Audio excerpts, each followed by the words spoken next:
So a little bit about us, Senior U. What we do is we do presentations, engaging content. We try to do it for senior centers, 55 and older communities, and libraries. Do a variety of talks. There's a part of our business that's Therapy Gardens that does cooking things and food-related items. I talk technology. Some talks they talk about AI. We're developing ones about podcasts. Just a lot of different things. And one of the things I wanted to talk about a lot is UFOs and things like that. So we plan on rolling out a lot of great content. So I think I put a mailing list aside. If you're interested in getting on our emailing list, I appreciate that. And you can kind of see what we have coming up.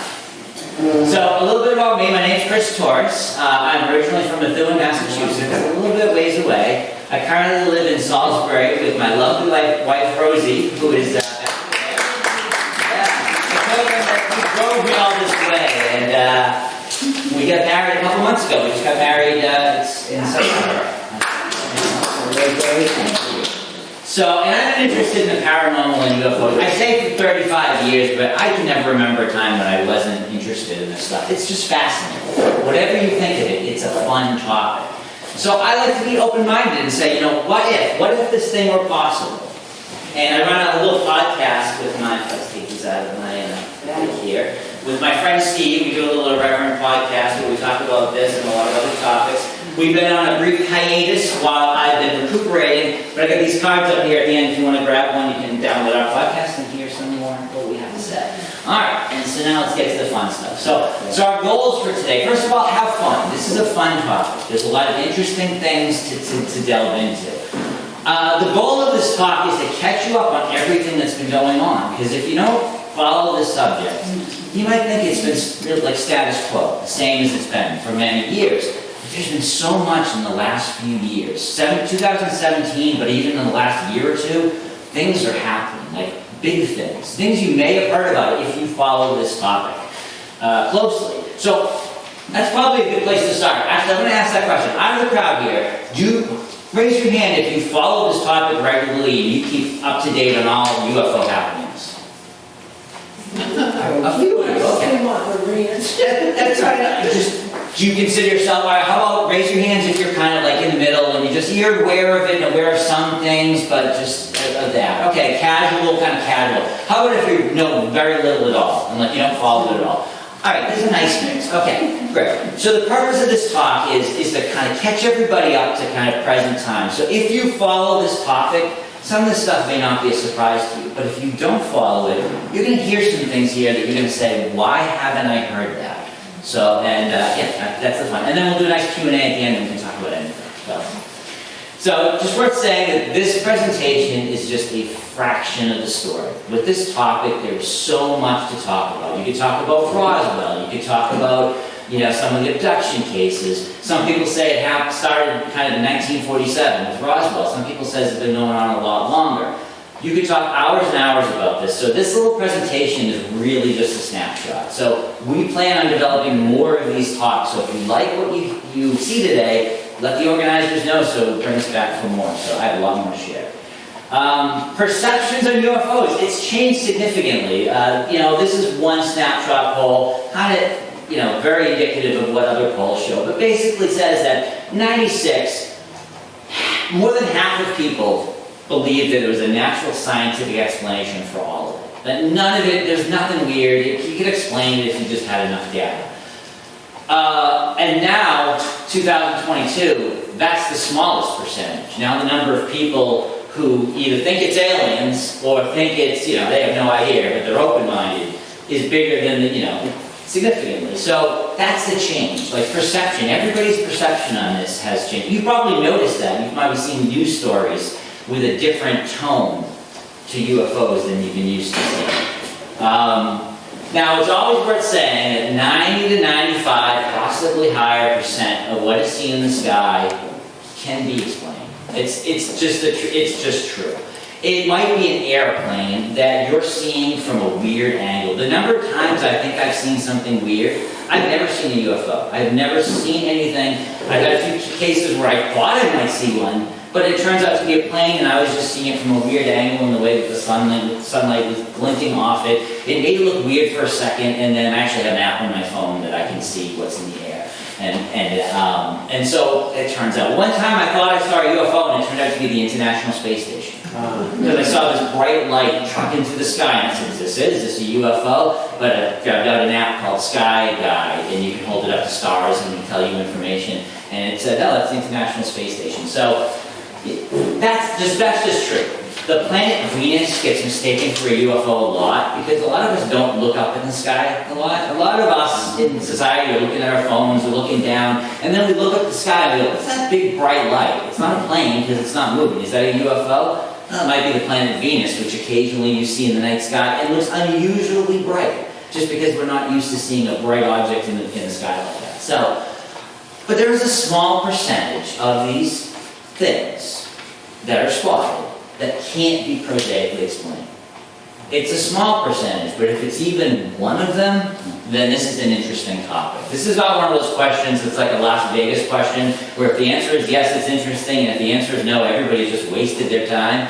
Whatever the answer is to this, and you'll see this by the end, whatever the answer is, it's interesting. So we should be open to whatever that answer is going to be. So let's go back to the beginning of the year. You all remember this, the Chinese spy balloon saga? It was a weird start to a weird year, because in the early February, we suddenly heard rumblings that, they detected a Chinese spy balloon just sailing across our country. And 2 days later, they sent up an F-22 to shoot like a, almost $1 million missile and take this thing down. It was a whole thing. And then they found out, they'd known about it a little sooner. When did they learn about it? It was a whole saga, right? We saw a lot of pictures about it. We saw pictures of it in the air. A pilot flew by it and took a selfie with his camera to show you the balloon. We saw this picture of it being shot down and falling back to Earth. And then we saw this picture of them collecting. Since then, there's been numerous articles showing you the pieces of it and then dissecting it. So they showed us a lot of that. And we thought, well, that's interesting. Then February got even a little weird. And on the 10th, it was reported that they shot down an object over Alaska. Initial reports of what this object was very muddy, but there's a lot of confusion. I watched those early press conferences, which some of them you can find on YouTube. And when you watch them, it's interesting because sometimes they say they couldn't identify it, we don't quite know what it was. It was a lot of confusion. Then on the 11th, they shoot down another object. This time they shoot it down over central Yukon. And then the next day, on the 12th, they shoot down a third object over Lake Huron. Again, the news coverage on this, do we remember the news coverage on this for those early days of February? It was a whole week of shooting things down over the United States. Never had happened before. Unprecedented in peacetime. So that was the question that they started asking. Why? Why all of a sudden are we shooting all these things down? We went a really long time not shooting anything down, and now all of a sudden we're firing things out of the sky. And the explanation came back was, well, we had adjusted our radar settings. Our radar settings didn't detect these things before, and apparently Chinese spy balloons have been flying over us for a long time. We just couldn't detect it. And so the obvious question came up, and people said, well, why now? Why suddenly are you detecting these things? Why did you adjust the radar? Why does this happen now? And that brings us to the topic for today. UFOs, or some have now called them UAPs. So we all know the term UFO, right? Unidentified flying object. As it's gotten kind of investigated by the Pentagon and government, they kind of attributed UAP, unidentified. At first they called it aerial phenomena, because they said it's not really flying, because these objects, there's certain things about flying which are true, these objects don't seem to do that, so they're just in the air. And then they realized they're seeing these things under the ocean and in near orbit and possibly even further out. So they're actually unidentified anomalous phenomena. They can happen in a variety of places. Now, we all know that there is a stigma to this topic. Bruce, can I have a sip of water from I'm getting dry from the mud. We know there's a stigma in the popular media. Let me just take a quick sip. Thank you. Thank you.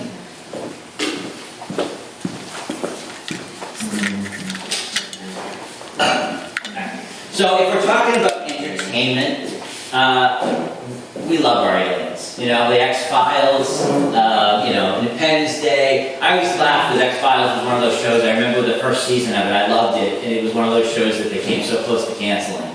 and then they decided, we'll give it one more shot, and it became their biggest thing ever. But if you're talking news, this is kind of traditionally how UFOs are kind of handled in the news segment, right? Remember the week, I loved this guy. It was my dream when I was young to grow up and work for this because I'd love to sit around and just make up stories all day. If you saw a news report about UFOs in the local news, they were usually giggling, they were uncomfortable to talk about it. The newscasters were overly eager to kind of signal to them and the audience that none of them really took it seriously. And if they were giving it any airtime at all, it's just because they had a few minutes at the end of, end of the news segment. So that's how it was traditionally treated, and that's kind of been the rule for quite a while.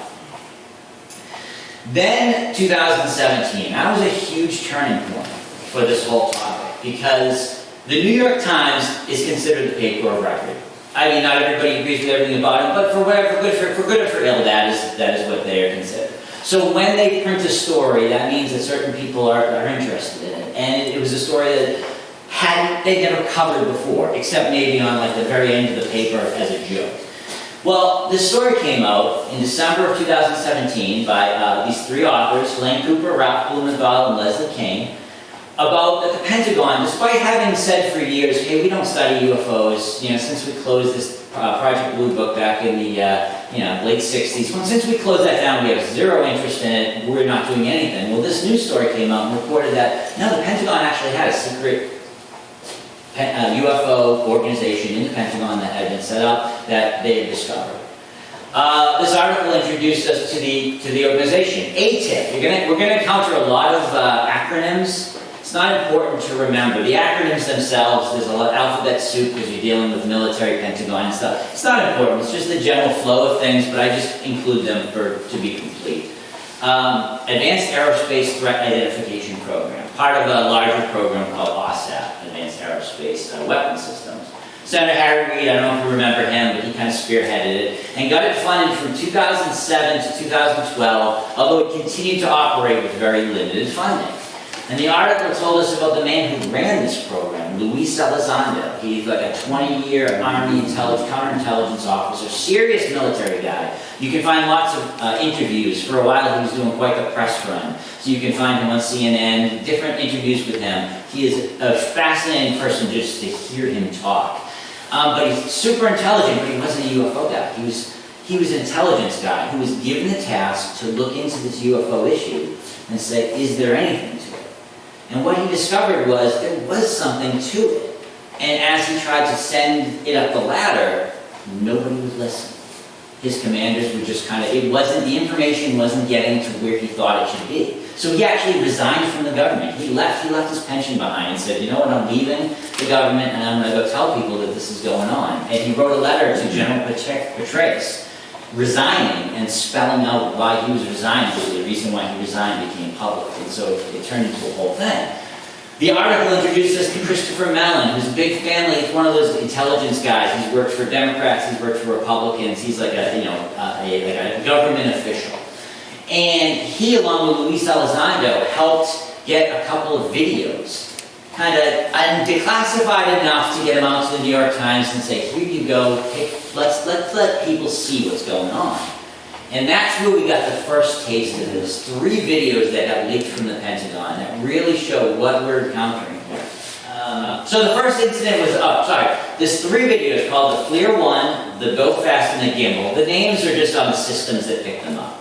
But the FLIR 1 was 2004. There was this encounter off the coast of Southern California, where the USS Nimitz and the USS Princeton were tracking unusual objects on their radar. They would detect these things come in at 80,000 feet, which is about as high as our radar can detect. They would drop suddenly to 20,000 feet or below, and then they would zip away. They were doing things that they couldn't explain. They thought they might be radar glitches, because if it's not something they could explain, they thought, well, the radar's acting up. They just never had a plane in the air to actually check it out. So it was all just theory. Till one day, they had a couple planes in the air. 2 pilots, Commander Dave Fravor and Lieutenant Alec Dietrich, were on their way with a weapons officer in each of their planes. So you have 4 individuals flying, and they diverted them and said, hey, we've got a radar plane. This is weird. Can you check it out? So they flew there to see what they would find. And what they encountered was hovering over the water, a nice clear day, calm waters. This, what they described as a tic-tac, like a 40-foot kind of oblong, white, featureless thing that hovered over the water and just sort of bounced around. And as Dave Fravor kind of circled down to see it again, see more of it, it matched his approach. It almost played with him for a few minutes. And then it zipped off into the, gone in an instant. So a few seconds later, then they get contacted by the ship and said, well, we reacquired this thing. We picked it up again. It's 60 miles away. 60 miles in a matter of seconds. And it's waiting for you at your cat point. The cat point was a predetermined location where they were supposed to fly next. It's not something that's broadcast. It's not something anyone should have known, but this object that was in front of them was suddenly there. So they made their reports, and these things happened, and it had quietly kind of gone away. But when this video leaked, it came out. So they didn't catch any footage. They went back to the boat, and they sent out another 2 fighters. Another 4 people went out, and this time they caught some footage. And they caught it on a FLIR system. It's infrared, so it's not a great video. I know some people, I even called it a video. When you see these things, they'll say the UFO videos, but it's not videos in the sense of like taking your camera and filming it. What you're seeing is sensor data. So while what you see on the screen may not be super interesting, although there is interesting stuff to come, it's the numbers and the data around it that are meaningful. But this is basically what it looked like. There's no sound to this, so you'll just kind of see that they picked up an object. It doesn't have the heat signatures that they would expect from it. It's moving at a speed that they wouldn't expect. So there was a lot about this item that they could not explain. But it was limited data. And it just goes on for a few seconds. And then they get it and it's slightly different. They zoom in a little bit. So what's weird about this is what they would expect is if it was a jet plane, there'd be heat at the back of it, because that's how jet planes, are generating heat on the jet engines. But there's not. So the fact that it's black, so that's the significance of it. But it's not super impressive. But to those who knew what they were looking at, this was astounding, because this came out from the government. All right, before we go to the next 2 videos, which get a lot more interesting, I'm just going to talk real quick about what's called the 5 observables of UAP. Luis Elizondo talked about this a lot when he did his circuit, basically explaining what is it about these things that make them unusual. Why are they not conventional things that we know? And there's 5 things that we can kind of follow up on. One is positive lift and anti-gravity. They seem to be able to move, but it's not clear on how they move. They don't have propellers, they don't have jet engines. Like, we can't quite figure out how they do what they do, because the principle of how we operate doesn't work like that. Sometimes they make sudden and instantaneous acceleration. They'll go from a fixed position to really fast speeds. They'll go from really fast speeds to standing still or turn on, right angle turns. Things that our aircraft are incapable of, and we don't even have material science to make that work. Sometimes the hypersonic velocities without signature. These things can break the speed of sound without causing a sonic boom. They move in weird ways. Low observability. Sometimes they pick these things up on radar, but nobody can see them visually. Sometimes somebody can see them visually, but the instruments show nothing. Sometimes it's a combination of both, sometimes it's neither. It's a strange thing, but they have this ability to sort of almost semi-see. And lastly, transmedium. They seem to be able to go from air to water to space with no change in how they operate. And as you know, we don't have things like that. The best example that Luis Elizondo always talked about was seaplanes. We're all familiar with seaplanes, right? They're a plane and they're a boat. They're an okay plane and they're an okay boat, because they're trying to do 2 things, and no thing that we make does 2 things really well. These things can do everything seemingly well. So those are the 5 things that make these items, these objects in the sky interesting. So then we move to the next few videos. 2014-15, now off the East Coast, Jacksonville, Florida. They were detecting, they'd upgraded their radar, and they detected strange objects in the sky. Some planes went out to see it, and they took off on a combat training mission. 12,000 feet, it says 12,000 miles, it's a mistype I need to fix. But basically, there are 2 planes flying next to each other suddenly had to break their way for this object that was hovering in the sky, which they describe as a dark gray cube inside of a translucent sphere, fixed, appearing motionless in hurricane-force winds of 120 knots, And then it suddenly accelerated up to Mach 1 and disappeared from view. So that's what they were, these four individuals in the plane, two people in each plane. This is what they reported. And again, it was one of those reports, the report was made, some data was taken, and it was kind of put aside, and now it's coming out. That's an odd description of a flying object.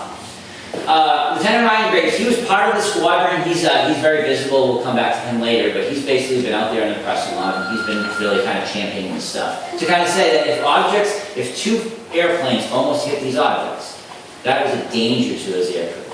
And so that's what Ryan Graves' kind of push has been, is like, we need to know what's in the air. So this is one of the videos. This is where we'll see how the sound is. Hopefully there's a quick way to adjust the sound if it's okay. I apologize for a little salty language. These are pilots talking, but this is them locking on to one of these objects.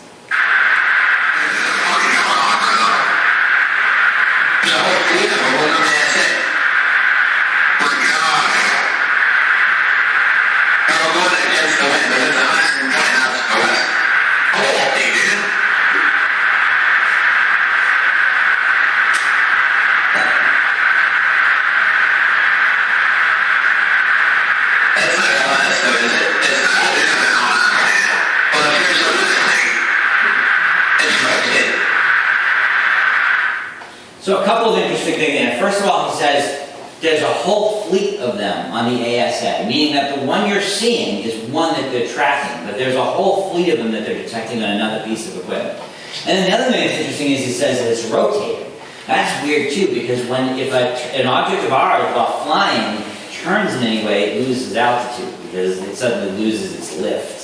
And so if this object is rotating, but yet it's not losing any altitude, that's unusual for how we fly. And you can hear the surprise in their voice. These are pilots whose job it is, whose life depends on them knowing what's in the air with them. Is it a friend? Is it a foe? Is it safe? How far should I? Like, this is their job. They're the best trained in the world. And they're coming back with these reports. The shock in their voice, and I'm sure you hear it.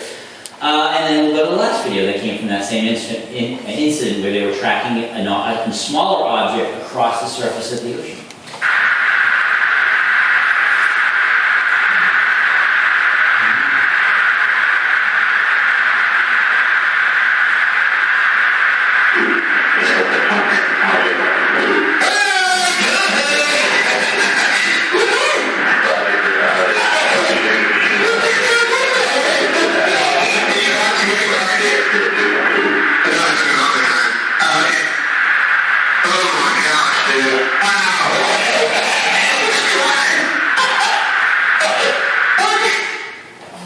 Again, you get a shock in their voice. They don't know what they're looking at.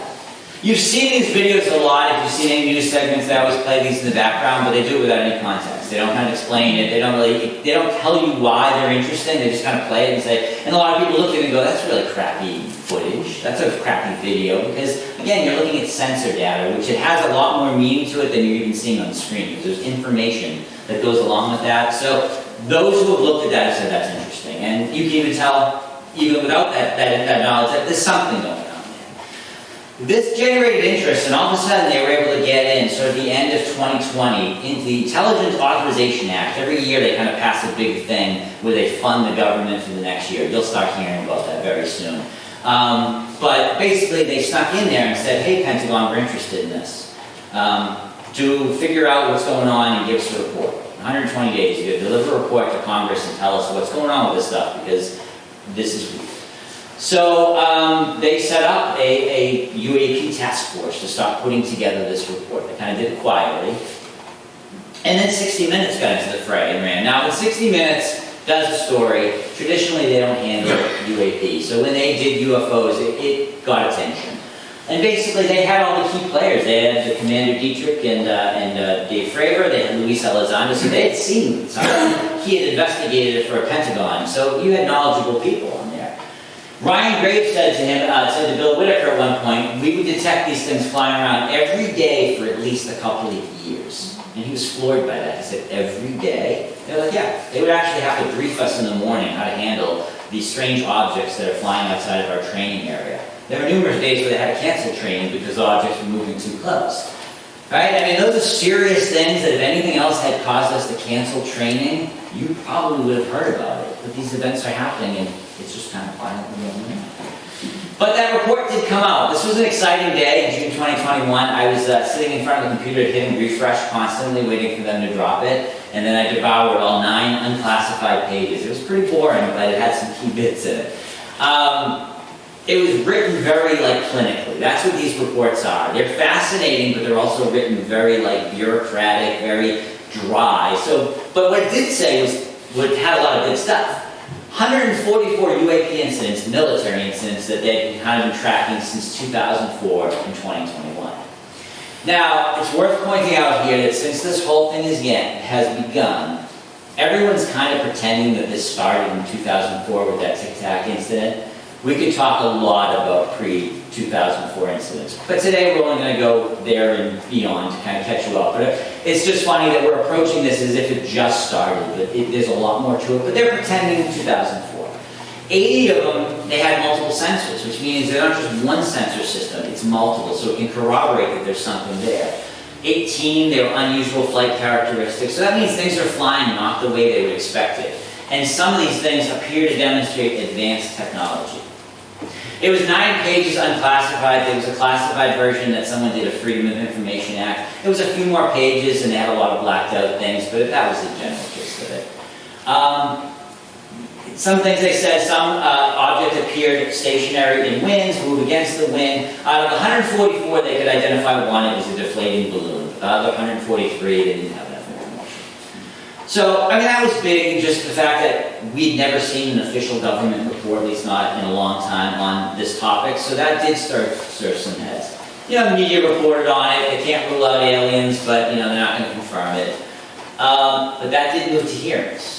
And so, in May of 2022, Congress had some hearings where they had a couple of guys from the Pentagon, from the UFO group in the Pentagon, come up and answer some questions about what was going on. I watched it on C-SPAN. It's on YouTube, and it is worth watching. You get very bureaucratic answers, but there's some interesting bits. One funny part was when they were trying to show a video. It was a very short video, and they were trying to get it to pause at the right point, and they couldn't get it because the Congress people were like, what am I looking at here? You're not really explaining it to me. So their whole goal seemed to be to give as few answers as possible. But it did come out that there have been 11 near misses between our military access and these devices. This is 11 times our military people almost hit these things, which probably would have killed them.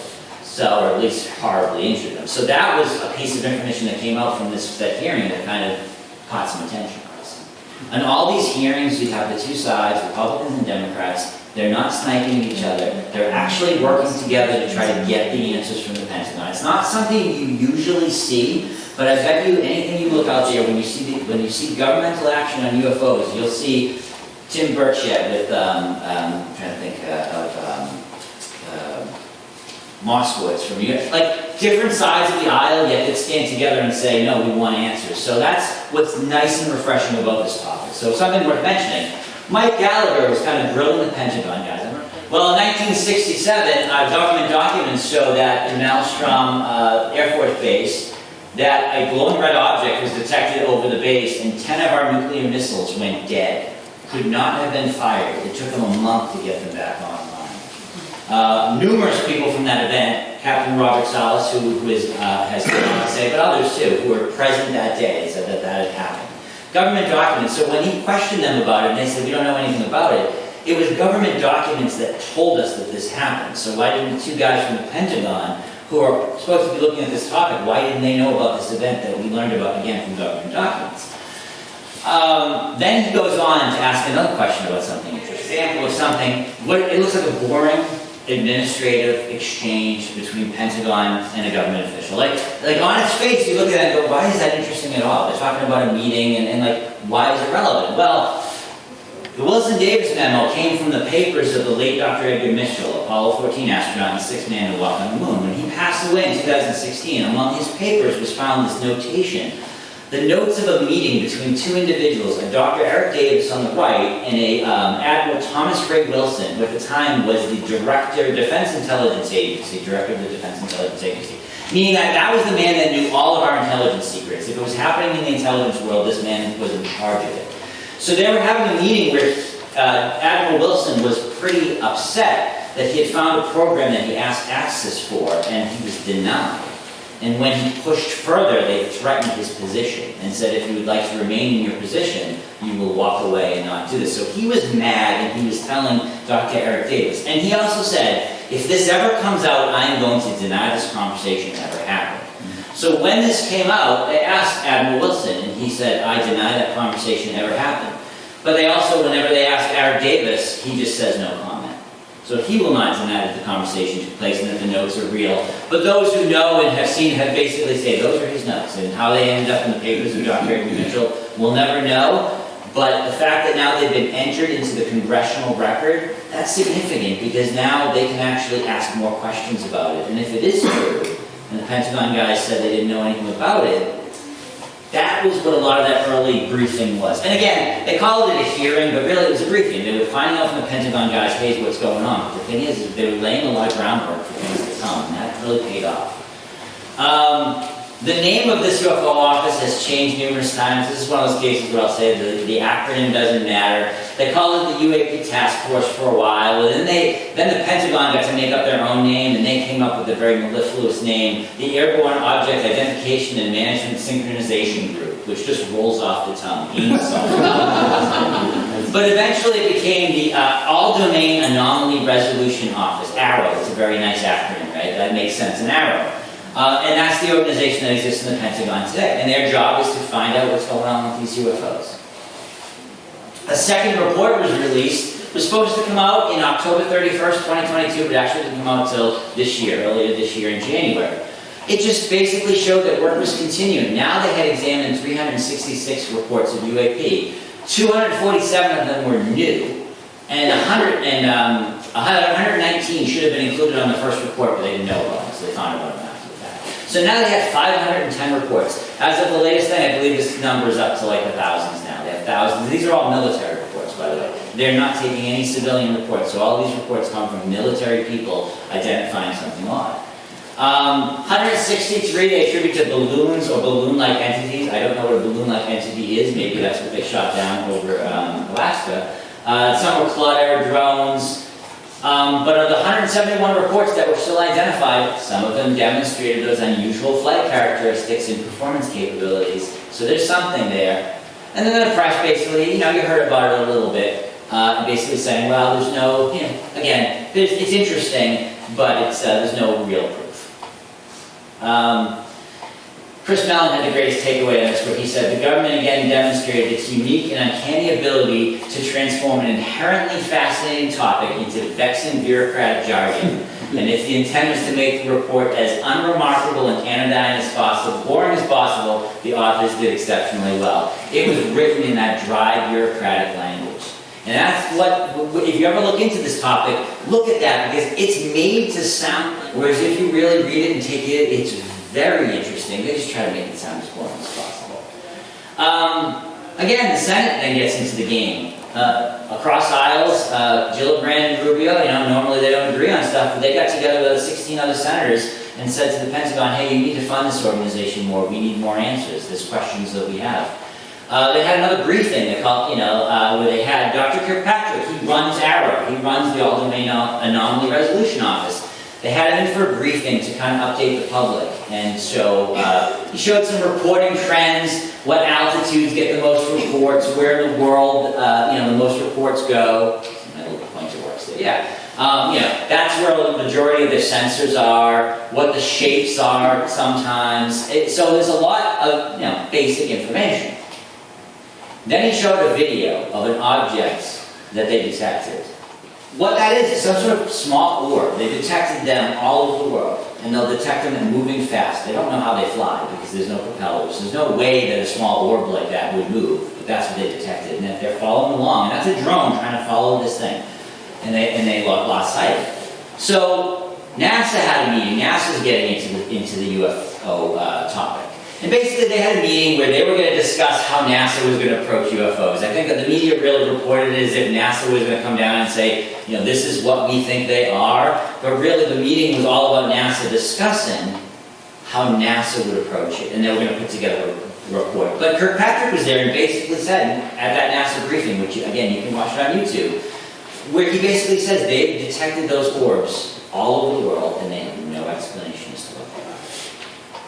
5 things that came out of the NASA. They eventually put a report in. NASA's going to try to start, they might put out an app. They want to gather more data, right? But basically they came out to say, most sightings can be explained, as I said earlier. Some are a mystery. Some could be optical illusions. Privacy hampers NASA. NASA has sensors everywhere, but do we all want NASA just, sensing in our area? Maybe not. It's a new era of transparency. We'll see. And stigma and harassment hamper research. This one is important because it's often thought that the stigma and harassment comes from the pro-UFO people. It really wasn't. NASA was being really harassed by academics and by people in respectable science who were very upset that NASA was spending any time or energy on this, and they let their opinions be known. And so some of the NASA panel did not feel safe with some of the heat they were taking for even speaking about UFOs.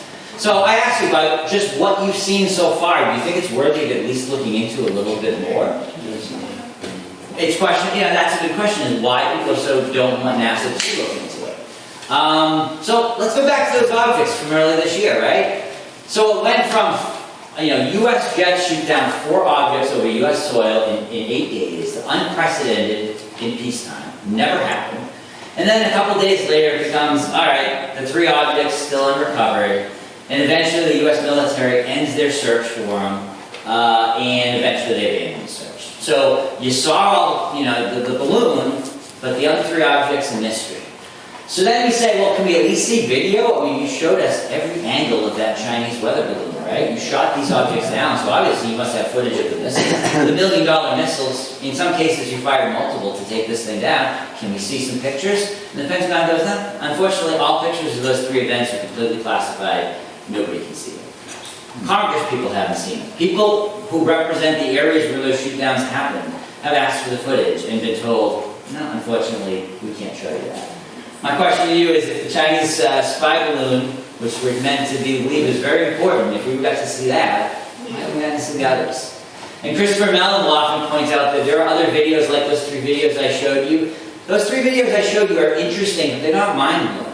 There's a lot more where those come from that they won't release, and if we can see those, then that's all right. Why can't we see some of these others? So those are questions that we should ask.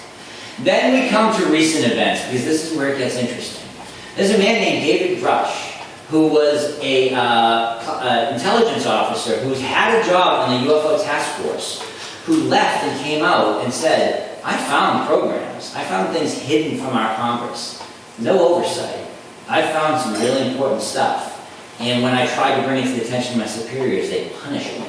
So he put in an official whistleblower complaint with the Inspector General of the U.S. military, basically to say they're going through this process, a legal process, where basically he's saying, I found something illegal, and when I tried to blow the whistle on it, they punished me.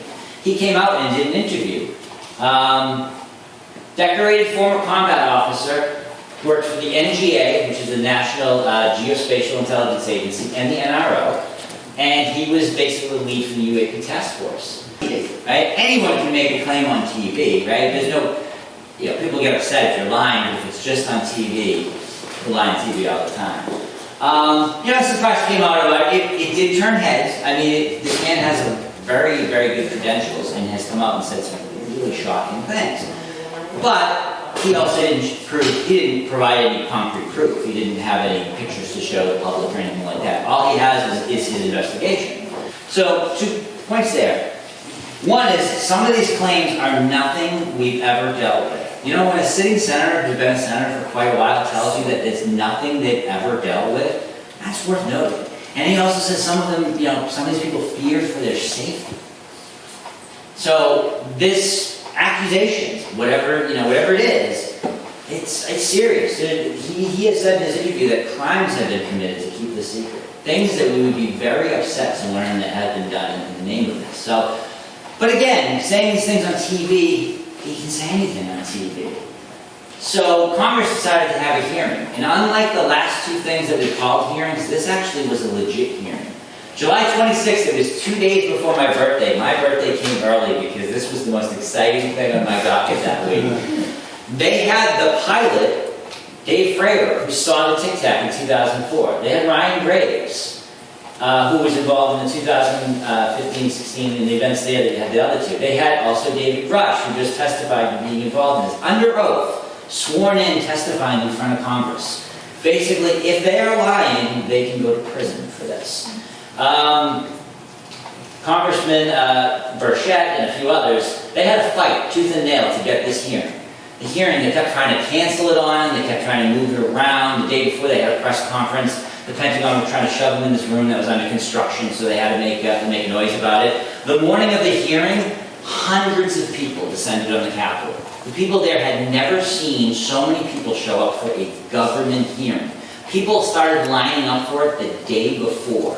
People waited in line all night. People paid other people to wait in line for them. People flew from overseas to sit in this room and hear these three men under oath testify before Congress. You can watch this entire hearing on YouTube. It is the most fascinating thing. I'm going to play a little piece of it. It was a good hour and a half. I'm playing this piece with Nancy Mace only because she asks all three of them a couple of questions, so you'll kind of see an interaction, and then some really interesting bits that come out here. There's a lot more. The questions that were asked by Congress, again, almost none of them sniped. There was like one congresswoman from somewhere that took the opportunity to kind of turn it into political. The rest of them actually worked together, cooperatively, to ask these witnesses good questions to get the information on the record. So I didn't say. A lot of questions that they asked them, we said, I can't discuss this here. But if we get into a secure setting, I can tell you it all. After the meeting, the Congress people asked for a secure setting so they could actually get this information. The Pentagon said that David Rush's security clearances were no longer in operation, so they couldn't get skipped. They couldn't get the information that they asked for. Aside from this, AOC also asked specifically, where are these things? And he said, I can tell you where they are. I can give you a list. I can tell you the building. I can tell you the floor. I can tell you the room. I can tell you every person who's involved in this and who you should talk to. So some of this information Congress has. Others, bits of it, they're close to getting, but until they can get David Rush into a room, a secure room, where he can openly say. Everything he said in this hearing, he had to pre-clear with the Pentagon. He sent them a list of everything that he was going to talk about, and they told him what he couldn't talk about if it affected national security. So he told them that he was going to tell them that we had bodies. The government said you can talk about that because that doesn't affect national security. So it was interesting that he could say a lot, but there's stuff that he knows that he can't say, that if he says in an open hearing, he goes to jail. And so what's trying to happen now is the Congress people and senators want to get in a secure setting with him where he can show them the information that he's passed up the ladder. Caused a big kerfuffle because a lot of these senators and Congress people, they should have full clearance and they've denied to things. There was a nice exchange in this hearing where a couple of Congress people, again, political affiliations aside, we went to a military base because they were told something had happened there. They asked to get access and they were denied. They had to make some phone calls and they finally got some access, but they were being treated like outsiders. So the accusations that he's making are serious. That he's saying that there are things going on that Congress doesn't know about. And lastly, there is legislation that is being worked on. Chuck Schumer just introduced it. It's called the UAP Disclosure Act of 2023. And if it passes this year, it's going to put together a commission of independent people who will look at all the data and assume that most of it can be released, particularly if it's stuff over a certain age. There'll be a fight over this because there are people in the Pentagon who don't want this information to come out for whatever reason. Whatever the answer is, it's interesting. So this is my call to action. If you're interested in this and you want to make some sort of effect, contact your representatives. It matters. If they get a phone call from you, they'll note it. If they get a letter from you, they'll really do it. So then he quickly gets pulled off in a different direction. But nobody really circles back around to, wait, you're saying that it's affecting our training? Our highly skilled military training is being, affected by these objects. A representative of the White House just said there are objects that we don't know what they are. Can you imagine any other contact where this would be okay? Mm-hmm. But it's funny, it's the story that's been out there. You've probably seen bits and pieces of this, but when you see it all laid out in front of you, then you go, well, that's it. So that's why I urge you to contact your representatives, because we need action on this. Scientists are getting into the debate. Science has traditionally stayed away from this topic. If you were a reputable scientist, you didn't touch this, and if you touched this, you were no longer reputable. But then some big names got an Avi Loeb from Harvard. He actually created something called the Galileo Project. He says the sky's not classified. If the government won't participate, we'll detect our own stuff. So he got donations and he built on top of the Harvard Observatory, he built all these sensors that scan the sky in a million different ways and collect all the data. And once they perfected it, they moved it to a secure location. And their goal is to raise money and create duplicates of it and plant it everywhere. And then he's going to have all the data that it collects is going to be open source, so any scientist can go into it and dissect the data and see what they can get from it. So that's a big thing. And then you have Dr. Gary Nolan, who is a very, very esteemed microbiologist and immunologist at Stanford.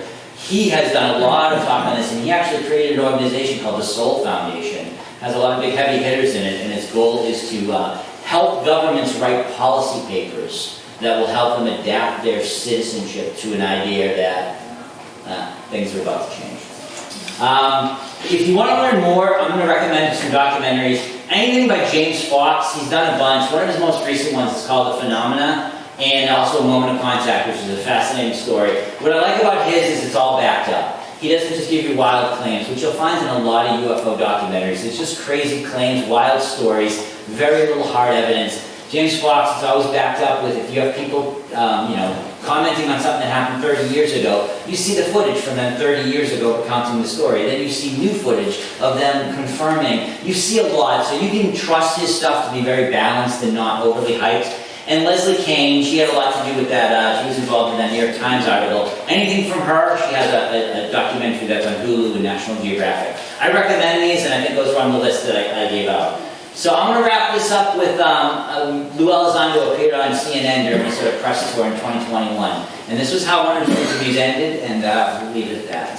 I know you think it's important. I know you think that the government didn't take the threat seriously enough. So let me just ask you point blank the question. Do you believe that life from somewhere else, while you were in this program, came here, visited, and observed? I will tell you unequivocally that through the observation, scientific methodologies are applied to look at this phenomenon, that these aircraft, we call them aircraft, are displaying characteristics that are not currently within the U.S. inventory, nor in any foreign inventory that we are aware of. So I know you're you're being clear, but the answer is yes. I can't speak on behalf of the government. Obviously, I'm not in the U.S. government anymore. My personal belief is that there is very compelling evidence that we may not be alone, whatever that means. And that is the end of our presentation. And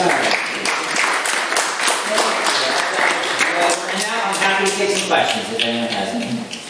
How big are the round orbs? Oh, yay big? There's actually one of them in possession, Ross Coulthard, who did that interview with David Grush. Somebody actually gave him one. And they have possession of it, and they can't figure out what it's made of. Dr. Gary Nolan is in the process of trying to build a suite of instruments that can, if they do some testing on it, and they say it's made of this or made of that, you've got to have really conclusive proof. So what they're trying to do is they're trying to build a suite of instruments that can really break it down, but at least the initial investigation of it is puzzling. There's a lot of these materials that's funny that they detect that it's not that we couldn't do it, it's that we don't have a reason to. They're artificial materials that they have some samples of. We could do it if we wanted to. It would be very expensive and there's no reason to do it. So the question is why we're going to do it. So the orbs are about yay big and nobody can explain how they fly. So there's more to come on that. I think we'll be hearing more about that pretty soon. Yes, Jeff? So I just want to get the list that you... Oh, sorry. Awesome. I'll leave a couple over here too. Any other questions?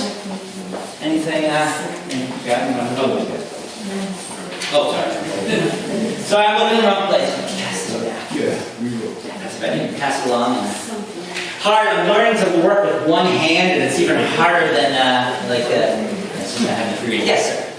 Every now and then I hear about people saying they spotted something within minutes. People in black suits show up. What is that all about? I don't know. And that's the thing about this topic.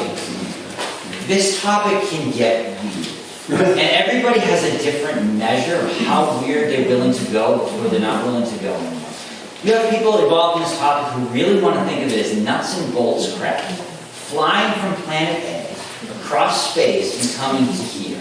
And then there's arguments of the distances involved and this and that, and there's a variety of reasons why they can work. The more you look into this topic, it doesn't stay at that. You get into weird areas, like strange things happen, Skinwalker Ranch, you get into things like, it kind of has a mix of poltergeist. There are government officials who, behind the scenes, will say, there is a link between this and the concept of consciousness. That if people think that this is just a matter of a being from planet X across physical space coming here, that's a very simplistic view that has its problems and not what this represents. That's why this conversation is so hard, is because you have people approaching it with different, open-minded. Some people are very open to wherever the data takes them. Some people are comfortable if the data shows them certain things, but then if the data starts throwing them other things, they get a little squeamish. Because I don't want to sound silly, I don't want to talk about poltergeist, I don't want to talk about crop circles, or, none of these governmental things at all have even touched the idea of alien abduction.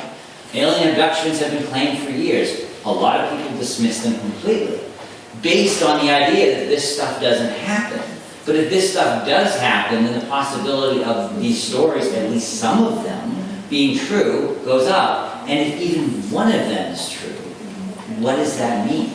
And that's behind a lot of this idea that why they're not open. I hear a lot of newscasters will ask this question, like, if it's true, why don't they just tell us? And I think people haven't thought through enough the change to our world that this would mean. If true, if it turns out to be not true, something's going on. It's the biggest scam that somebody has spent a lot of time, money, and resources doing for what reason. But if the answer is true, this changes everything about where we are. Everything. Maybe some of the things we're facing today might be a little bit easier if we kind of get confirmed that we're not individuals and separate pieces of this rock, but we're kind of like one. So, who knows? But that's the thing about this topic, is as we go down the road, it can get weird. And you might say, ooh, it's a little too weird for me. But that's the danger of it. If the truth is there, I don't know, maybe the truth is weird. I don't know. Yes? Yeah, but can you imagine? I can see the reason you want to keep it quiet. The panic in today's society, with the way things are misrepresented, and you'll have people on Fox News saying they're landing today, Yeah. That kind of thing. Yeah, a couple of things there. One is, what would be proof? I mean, you could roll out an alien body today, and any video that comes up, there's a significant amount of people who just say, it's fake, CGI. And you know what a lot of them are? Many of them are. Probably most of them are. But I know for a fact that there's, like Christopher Mellon has said, there are real videos out there. He can't point them out because he's not allowed to talk about it, but there are real videos out there mixed in with the crap, with the CGI, with the AI crap. The other thing that was just, the reason why they might have kept it secret, and this is just one theory, is that 47, where we were as a country, coming out of World War II, Cold War heating up, the last thing you need is your citizens kind of preoccupied with things in the air, calling in reports, possibly pulling our military away. We remember the world it was at that time. It's different from now. So my guess is that the secret was initially kept because it was for the best. And as the years went on, less reason to keep it secret. But I have a feeling that some of the things that were done in the name of keeping it secret made people uncomfortable. And so they just kept pushing it off. They used the JFK. JFK got assassinated a long time ago. There's nobody alive who had anything to do with that, right? Nobody who was involved in the planning of JFK's assassination is probably still, certainly not to be punished. But yet they keep that quiet as well, because it would be an embarrassment. And that's a similar thing, that if they find out that for years, some part of the Pentagon has been keeping things from the American people, spending your tax dollars on things that no commerce person had oversight of, possibly broken laws, possibly harmed U.S. citizens, possibly broken international laws, invaded sovereign territory to take things out. Like, the implications of the crimes here are enormous, which is why there's a resistance in a lot of people in even letting it go. Because if you let that through, if it's true, it takes us down a very uncomfortable path. And so that's a simple explanation. Yes, some malice, but large organizations are just, that's how they operate.